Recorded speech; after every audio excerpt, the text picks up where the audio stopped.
Frere Bangura Ferdinand afungiwe mu ibohero rikuru rya Gitega, ariko aramarayo umwaka ataburanye, kandi bikagaragara yuko ugufungwa kwiwe kurimo igifungu cinshi. Gushika ubu asaba kurekurwa kugira ngo abandanye aburana yidegemvya mu ntumbero yuko ivyo yari asanzwe ariko arakora cyane cyane ibijanye no gufasha abagendana ubumuga vyobandanya kugira ngo abo bantu ntibibagiranwe. Frere Ferdinand ngaha aravuga ingene vyatanguye kugira ngo arinde ashika mu munyororo. Ishure ry'abarundi bose ni ishure ribategurira guca bugufi, guhariranira, gusubiza hamwe iterambere hamwe no kuroranirwa. Tubandanye urugendo maze tugaruze umunezero satani yatunyaze. Nabaramukije mwebwe mwese mu nyumva. Ku mazina nitwa Bangura Ferdinand, mvuka mu ntara ya Ruyigi, komine Gisuru.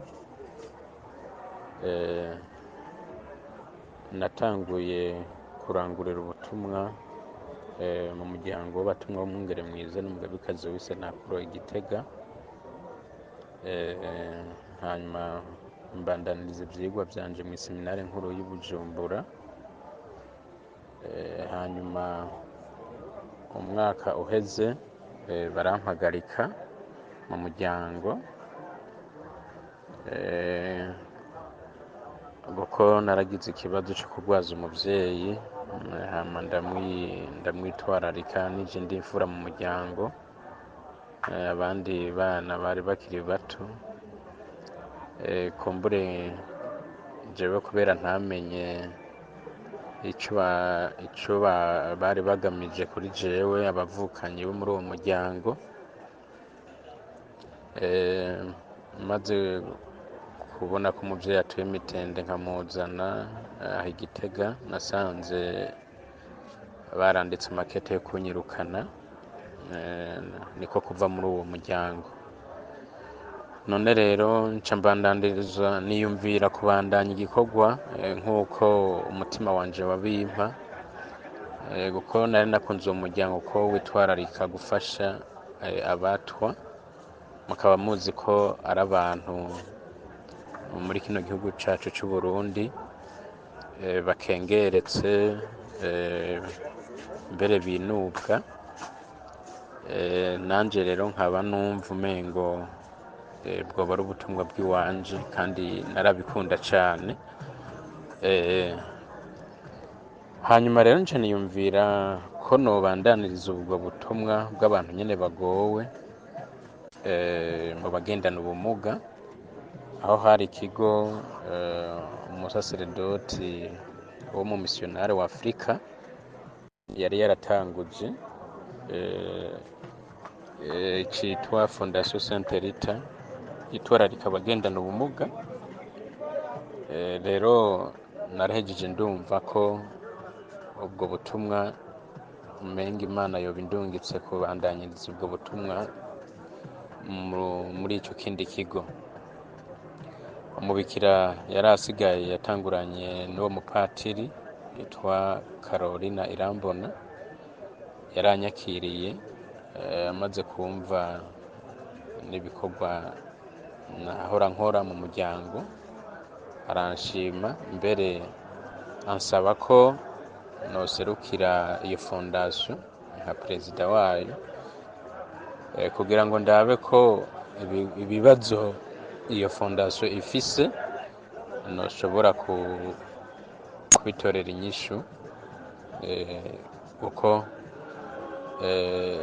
ico kigo uwo mupatiri amaze gupfa caragiye mu bibazo bikomeye cane, gushika yaho uwo mubikira yagiye mw'ideni rirenga miliyoni 300 yaraheraniye abantu.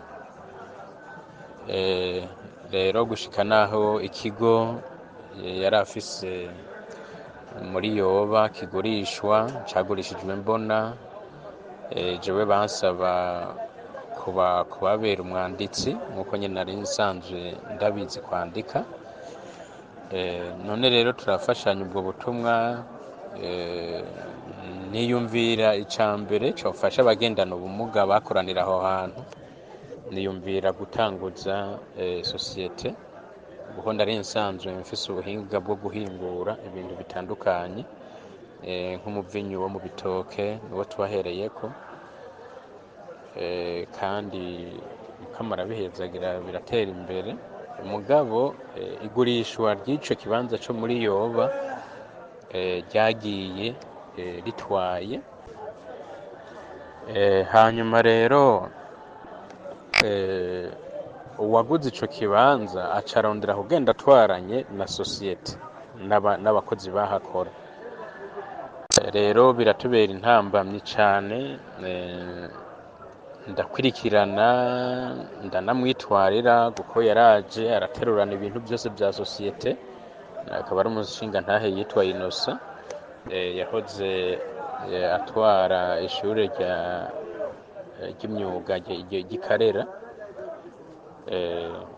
Araterurana byose bimateriel byose atwara, akaba yabitwara yisunze imiliyoni 12 uwo mubikira yari yamugoranye arengeje ko ku mafaranga yaguze ico kigo.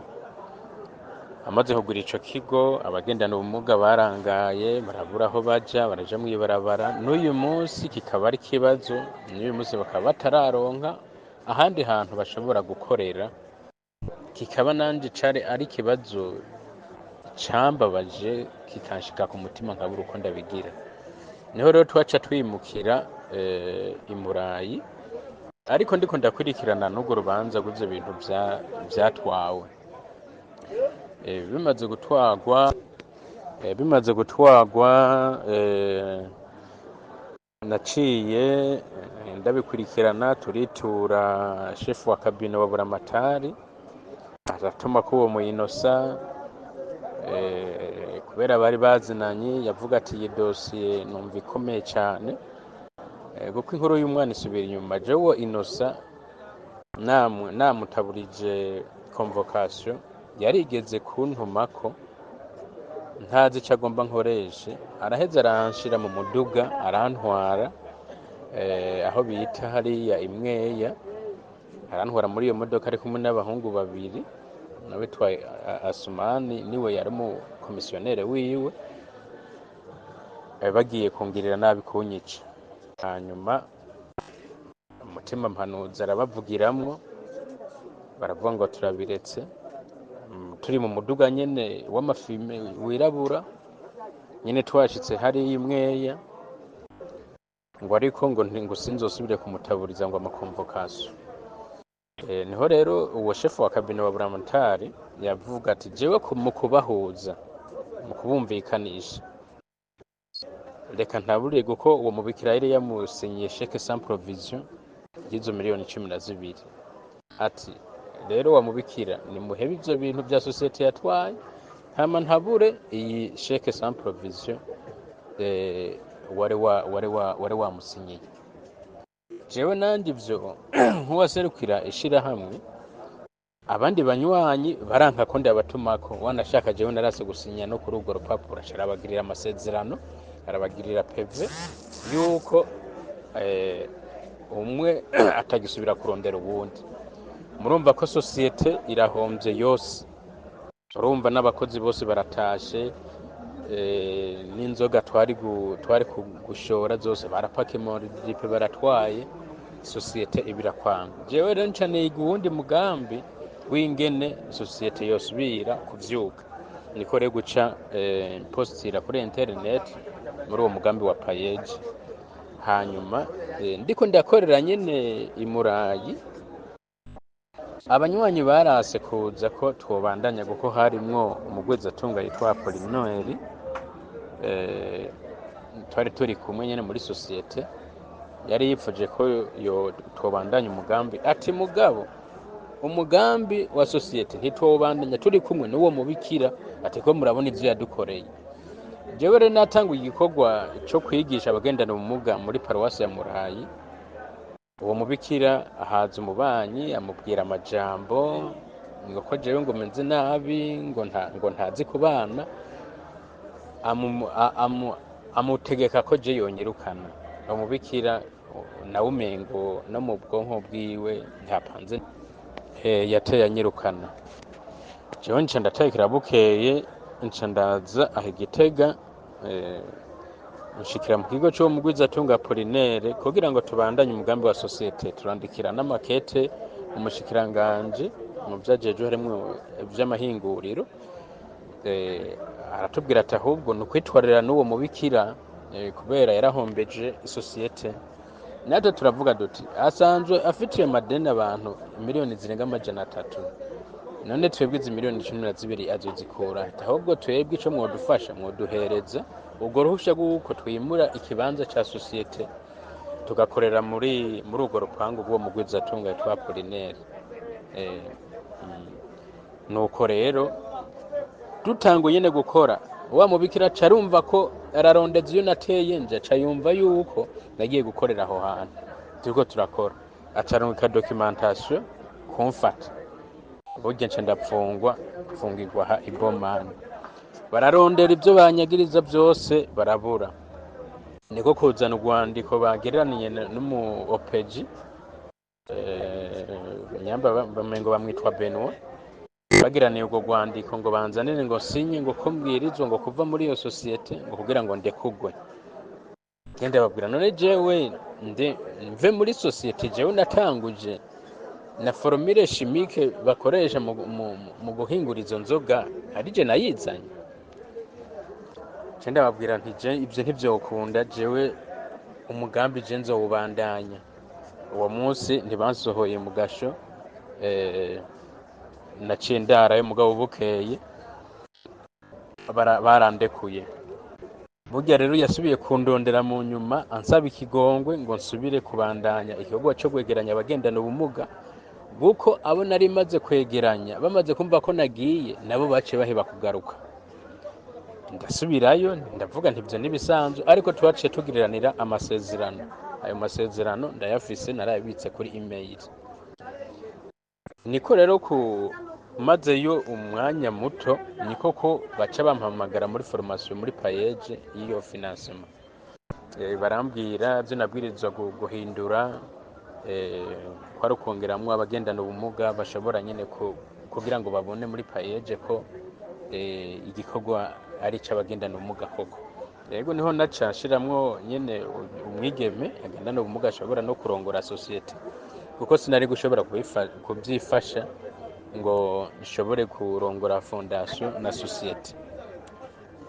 Nuko rero amafaranga barayaduhereza, turakora miliyoni 66 n'ibihumbi 360. Niyo nashoboye kudefanda muri iyo formation. Hanyuma baraduha igice ca mbere miliyoni 42, ndagira imana ndaronka umuganda nkorera amamashini neza. Amamashini ndayinstara aho hantu nta n'amatara yari ahari, amatara ndayakwegesha. Barampaye ekipe Bujumbura ya Rigide ziza gukwega amatara ku metero 600. Turagira ese ya mbere yo guhingura iyo fu y'isembe no gukora ubuyi bw'abana bafungura nabi n'abakenyezi bibungenze bafungura nabi. Hanyuma imashini zitarahera mvuye Bujumbura, ndi Bujumbura kuzana umutekinisiye w'umuganda, baca bambwira ko uwo mubikira n'abandi basosiye babiri, umwasosiye umwe babomoye biro, bakabomora na chambre yanje, bakabomora na chambre y'uwo mwigeme yararongoye societe, guko yari yagiye muri forum i Bujumbura. Jewe rero baca bambwira bati rero nyaruka urabe ivyo bavyononekaye. Jewe rero niko guca mfata yihuta tuzananye n'uwo muganda, kugira ngo dushobore kuraba ivyo ashoboye kononekara. Uwo muganda yari asanzwe afise agahunda kuko yoheza kwinstara amamashini yari asigaye n'ama materiel nyene tuzanye. Tugeze ku rupangu dusanga igipolisi badutumiye k'igipolisi kuko uwo mubikira naramubwiye ko tuduze n'uwo muganda. Jewe ninjiye muri chambre, uwo mukozi bafatikanije kubomora ayo mashambre na biro acanyugaranira mu cyumba. Imodoka baraka umushoferi kontaki, uwo muganda yari yicaye nyene mu rupangu. Igipolisi ubwo nyene ngo sohoka. Jewe nsohotse ngo sigura ngo ingene ngo wononye ngo amatungo ngo ya societe, mbere ngurira ngo imodoka ngo tuje ngo mu Kibimba. Imodoka turayurira turagenda uko nyene uko nari nambaye, ko nagiye ibintu siga ngaho nari mfise, bararondera ko nyaka telefone nari mfise ndayinyegeza, amadokima yose nari mfise, ama agenda byose baratwara, umubikira aratwara. Nahamaze iminsi 15. Uwo mubikira agurisha amamateriyeri yari asigaye kugira ngo atange amafaranga ngo bantransfere banzane no mu mpimba. Ayo mamateriyeri agurisha, amafaranga aratanga, jewe numva ngo urira imodoka tuje Gitega. Ndurira n'uyu munsi mfungiwe ngaha mu ibohero rikuru rya Gitega muri confirme. Ndababwira nti jewe sinumva n'uwo muntu ariko aturondera ko ayo matungo ya societe kandi na societe tutayisangiye. Deja amaze kubona yuko yahombeje societe, wenyene niwe yivugiye yuko avuye muri societe, turagira na PV yuko avuyemo. Hama turinjijamwo abo bandi bagendana ubumuga bashasha babiri, umwigeme yitwa Pascaline n'undi yitwa Sophie, twari twahawe na BHB. Hanyuma rero PHB, hanyuma rero y'Ubujumbura. Hanyuma rero jewe ndapfungwa, ndabasaba nti none uyu mugambi ko dufise umugambi uzohurirana n'imyaka 3 kandi twari ko twagera dutangura ibikorwa, bizogenda gute, bizoherera hehe? Bavuga bati ubutungane burakwiyegereje. Jewe ivyo ndavyakira, ndasinya, ndapfungwa ivy'agateganyo. Gushika rero n'uyu munsi ndamaze umwaka ntaraburana. Aha muri ambasade y'Ubufaransa yaradutumye ko kugira ngo batwapiwe muri iyo projet, ndabura umuntu ashobora kubikurikirana. PAM yagobe duhereze isoko, duhereze nandi mamateriyeri. Ibyo byarahagaze, yararungitse abaja kuri tere, barabura umuntu bahereza amakuru, uwo mubikira bahereza amakuru atariyo. N'ubundi mu minsi heze baragombye kugaruka, bumva nta kiravamwo. Jewe rero nkasaba nyimba vyokunda ko nore kugwa nkazoburana n'indegemvya nyimba ari ayo makosa banyagiriza, kugira ngo uwo mugambi tuwubandanye, hanyuma dushobora kuzosubiza ayo mafaranga y'abandi mu kiringo twumvikanye. Kuko ndi ngaha nta wundi muri societe ashoboye kubandanya yiyumvira iyindi migambi ya societe mu bo turi kumwe. Rero umugambi warahagaze, mbere mu nyuma twumvise ngo n'amamashini umubikira yoba yarayagurishije, kandi nyene na les agents du payage baragiye kuri tere basanga koko n'imodoka ivuye gutora imashini ya mbere. Rero gushika uyu munsi ntawuzi ingene bimeze.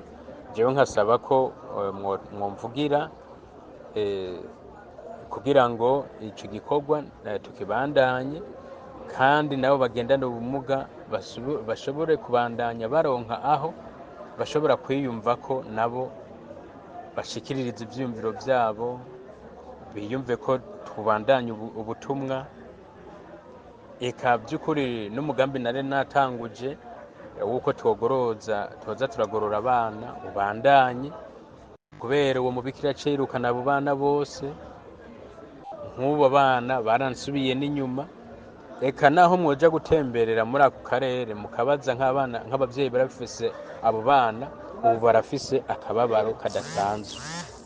None rero murakoze cane kandi murambabarira natanze audio ndende, kumbure hari n'ibindi noba ntashoboye gushikako, ariko ibikuru bikuru vyaranze ifatwa ry'iwanje nivyo. Murakoze.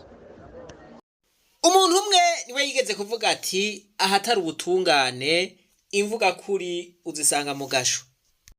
Inkozi z'ikibi nazo ugasanga nizo zifise umwidegemvyo.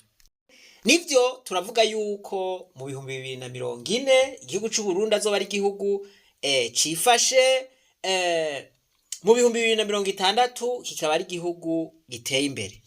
Ariko hari ikindi kintu dukunda kuvuga, iki kintu c'ubutungane abantu bahagifata minenegwe. Ariko rero naho gifatwa minenegwe, iki kintu ni karahara mu ruganda ntibacura.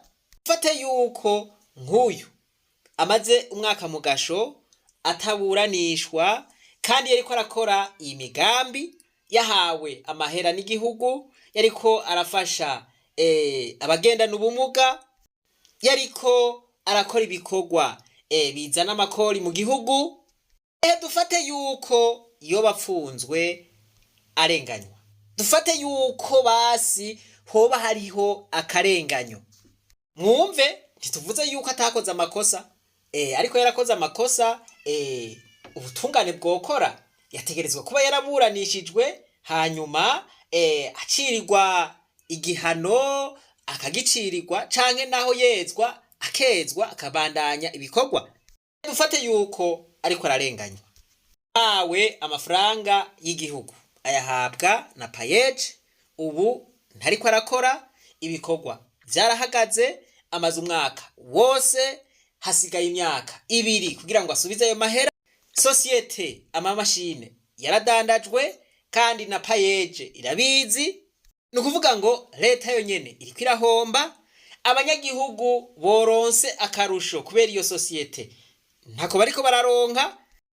Bamwe bagendana ubumuga boronse ico bafungura canke bokoze kugira ngo bashobore kubaho neza, barasanzaye, barashwiragiye. Ubu abavyeyi babo barababaye. Reka mberageza ngaho, ugihe mu mabohero atandukanye hoba hariyo abantu b'imigambi nka mwenaba, abo akaba aribo bapfunzwe. Nimumbwire, mbega ico gihugu coshobora gushika kw'iryo hangiro twavuze? Hariho akarenganyo nk'aka gayemwe. Ubu nibaza yuko mutera mutahura ya principe ivuga ngo ahatari ubutungane nta terambere ripfa ryarahabaye. Igihugu kugira ngo gishobore gutera imbere hatangura kuza ubutungane, hatangura kubaho ubutungane, inkozi z'ikibi zigahanwa, ubutungane bukabaho. Mwiyumvire kumaza umuntu umwaka wose ataburanye, yariko arakora imigambi, basi nimba wowe umwagiriza yuko yakoze icaha, uwo muburanisha ico caha yakoze akagihanirwa. Mwiyumvire umuntu kumara umwaka wose ataburanishijwe, atacazi kimwagira. Nukuvuga ngo ivyeze murabizi, baragutangira amahera ukazogumiyo, ntumenye na kimwe, ukazogumiyo vya bindi wariko urakora vyose bigaparangana, n'ibintu bibaje cane. Nico gituma bavuga ngo umwami akomeresha igihugu ubutungane. Bibiliya ivuga ngo ubutungane nibwo bushira hejuru ihanga. Muyandi majambo, nibwo butuma igihugu gitera imbere.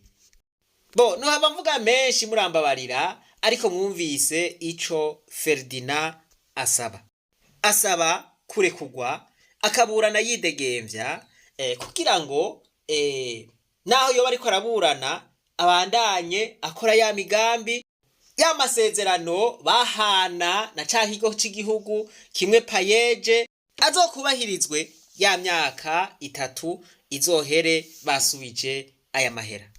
Iterambere ntirishoboka ahatari ubutungane. Murumva yuko pamu yamurondeye kugira ngo bafashe abo bantu bagenda n'ubumuga, ntibishoboke. Ambasade y'Ubufaransa yarabarondeye kugira ngo ifashe mw'ico gikorwa bariko barakora, ariko ntivyakunze kubera apfunzwe. Yumvire mu gihe yoba apfunzwe ku karenganyo, mwumva ubuhombe igihugu kimaze kuhagirira. Turasavye abajejwe ibi twariko turavuga, abajejwe ubutungane, umushikiranganji w'ubutungane, eka mbere n'umukuru w'igihugu, ko iki kibazo bogifata mu ntoke, Ferdinand bakamutunganiriza, bibaye ngombwa bakamurekura kugira ngo aburane yidegemvya nk'uko yabisavye. Akarenganya aho kari hose twokagwaniriza hamwe bavukanye, kuko utararenganywa ibi ndiko ndavuga ntavyo wotahura. Wibaza yuko utazorenganywa kumbure, ariko mu gihe wowe umaze kurenganywa ibi ndiko ndavuga wo bitahura. Naho woba utararenganywa ibi ndiko ndavuga uzoshobora kubitahura mu gihe uzorenganywa. Turakwiye rero uhagurukira rimwe tugaharanira ubutungane kuri twese, kuko ahari ubutungane haba iterambere.